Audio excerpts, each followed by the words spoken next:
أعوذ بالله من الشيطان الرجيم. بسم الله الرحمن الرحيم. الله لا إله إلا هو الحي القيوم لا تأخذه سنة ولا نوم له ما في السماوات وما في الأرض من ذا الذي يشفع عنده إلا بإذنه يعلم ما بين أيديهم وما خلفهم ولا يحيطون بشيء من علمه إلا بما شاء وسع كرسيه السماوات والأرض ولا يؤوده حفظهما وهو العلي العظيم. صدق اللہ العظیم.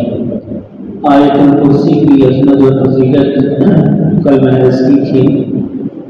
نبی محترم صلی اللہ علیہ وسلم نے ارشاد فرمایا کہ جو من قرأ آیت الکرسی فی دبر کل صلاۃ مکتوبہ لم یمنعه من دخول الجنۃ الا الموت. جو ہر فرض نماز کے بعد آیت الکرسی پڑھتا ہے اس کے اور جنت کے درمیان رکاوٹ صرف موت ہے. مرنے کی دیر ہے تو وہ جنت میں داخل ہوگا. اسی طرح نبی محترم صلی اللہ علیہ وسلم نے فرمایا کہ جو صبح کے وقت آیت الکرسی پڑھتا ہے اللہ رب العزت اس کی شام تک حفاظت فرماتے ہیں. جو شام کو آیت الکرسی پڑھ لیتا ہے تو اللہ رب العزت صبح تک اس کی حفاظت فرماتے ہیں.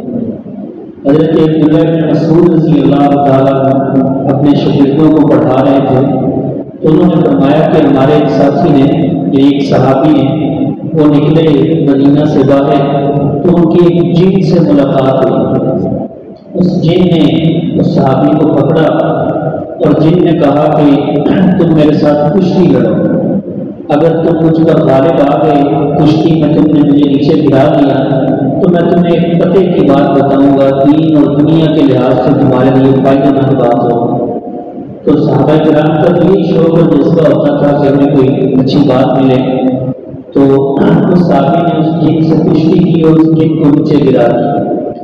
اور اس صحابی نے پوچھا کہ تم یہ سارے جنوں میں بس کتنی طاقت ہوتی ہے؟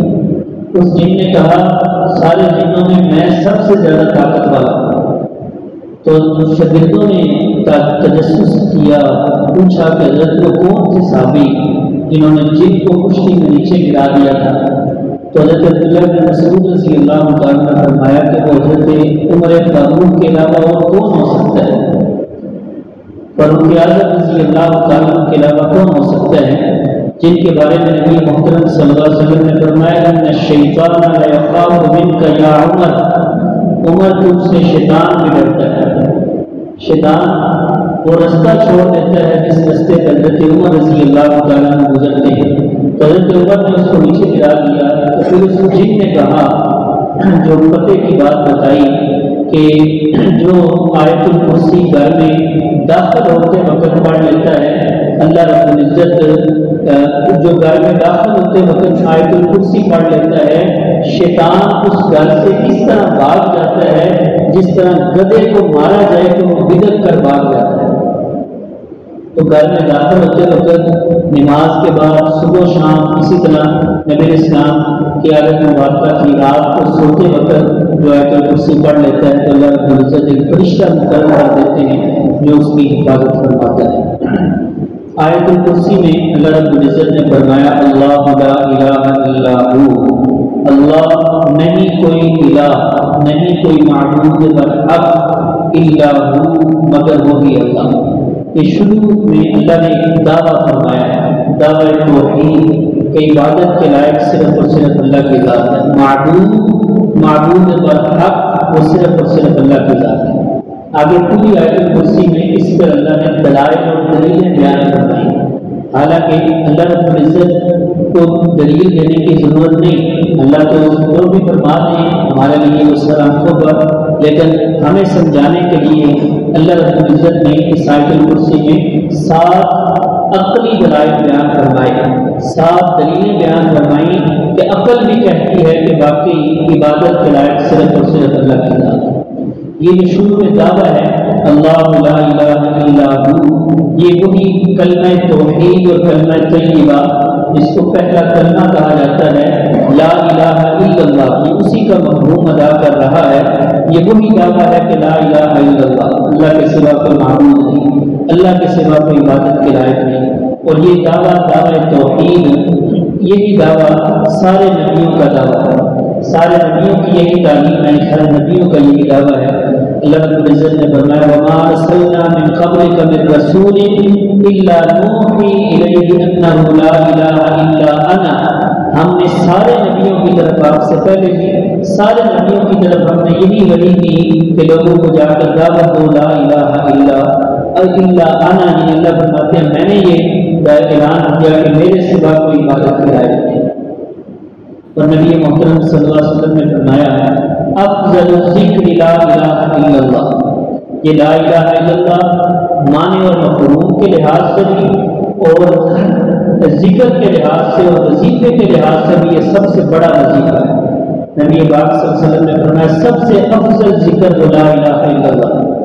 حضرت موسیٰ کلیم اللہ، حضرت موسیٰ علیہ السلام نے اللہ رب العزت سے سوال کیا کہ یا اللہ مجھے کوئی وظیفہ بتائے، جیسے لوگ بولتے ہیں نا قاری صاحب سے مولوی صاحب سے کہ ہمیں کوئی وظیفہ بتائے، تو یہاں حضرت موسیٰ وظیفہ پوچھتے ہیں اللہ رب العزت سے۔ اللہ رب العزت نے وظیفہ بتایا کہ لا الہ الا اللہ پڑھتا۔ حضرت موسیٰ علیہ السلام نے عرض کیا یا اللہ یہ تو سارے پڑھتے ہیں لا الہ الا اللہ، تو اللہ رب العزت نے فرمایا یہ کوئی عام وظیفہ نہیں، لا الہ الا اللہ کا کلمہ ایسا کلمہ ہے کہ اگر ایک پلڑے میں ساتوں آسمان اور ساتوں زمینیں رکھ لی جائیں، جو کچھ اس میں ہے وہ سب کچھ رکھ دیا جائے اور دوسرے پلڑے میں لا الہ الا اللہ رکھ دیا جائے تو یہ لا الہ الا اللہ والا پلڑا بھاری ہو جائے۔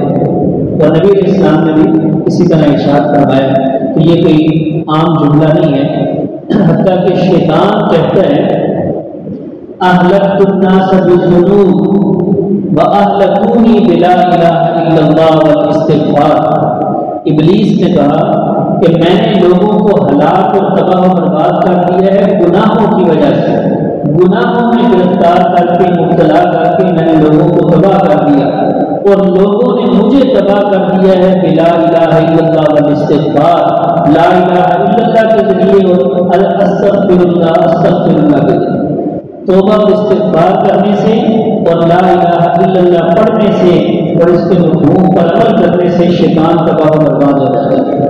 اور یہی لا الہ الا اللہ وہ کلمہ ہے، نبی محترم صلی اللہ علیہ وسلم نے فرمایا یہ کلمہ اتنا عظیم کلمہ ہے کہ ساری زندگی کے کفر اور شرک کو بھی یہ مٹا دیتا ہے۔ کہ اگر کوئی ساری زندگی کافر اور مشرک رہا لیکن آج وہ سچے دل سے لا الہ الا اللہ پڑھ لے تو اس کے پیچھے سارے گناہوں میں کفر جیسا سب سے بڑا گناہ، شرک جیسا سب سے بڑا گناہ بھی کیوں نہ ہو وہ بھی لا الہ الا اللہ سے معاف ہو جاتا ہے۔ حضرت عمر بن عاص رضی اللہ تعالیٰ عنہ نبی محترم صلی اللہ علیہ وسلم کے پاس آئے اسلام قبول کرنے کے لیے، کلمہ پڑھنے کے لیے، تو انہوں نے عرض کیا کہ یا رسول اللہ اپنا ہاتھ بڑھائیے میں کلمہ پڑھنا چاہتا ہوں۔ آپ نے اپنا ہاتھ بڑھایا، انہوں نے اپنا ہاتھ پیچھے کر لیا۔ آپ نے فرمایا کیا ہوا ہے؟ حضرت عمر بن عاص نے فرمایا یا رسول اللہ میں ایک شرط لگانا چاہتا ہوں۔ آپ نے فرمایا کیا شرط ہے؟ انہوں نے کہا کہ شرط یہ ہے کہ میں کلمہ پڑھوں تو میرے پچھلے سارے گناہ معاف ہوتے ہیں۔ آپ نے فرمایا یہ شرط لگانے کی ضرورت ہی نہیں ہے، جو بھی کلمہ پڑھتا ہے اس کے پچھلے سارے گناہ معاف ہو جاتے ہیں۔ آپ نے فرمایا سنا نہیں تو نے ان الاسلام یہدم ما کان قبلہ، کہ اسلام پچھلے سارے گناہوں کو مٹا دیتا ہے۔ اسلام قبول کرنے سے پچھلے گناہ کفر شرک جتنے بھی گناہ ہیں وہ سارے مٹ جاتے ہیں۔ یہ اتنا عظیم کلمہ ہے لا الہ الا اللہ کہ جس سے سارے گناہ معاف ہو جاتے ہیں۔ افضل الذکر لا الہ الا اللہ، یہی دعویٰ ہے دعویٰ توحید کہ عبادت کے لائق صرف اور صرف اللہ کی ذات ہے۔ آگے اس کے دلائل ہیں انشاءاللہ کل اللہ سمجھنے کی عمل کی توفیق عطا فرمائے۔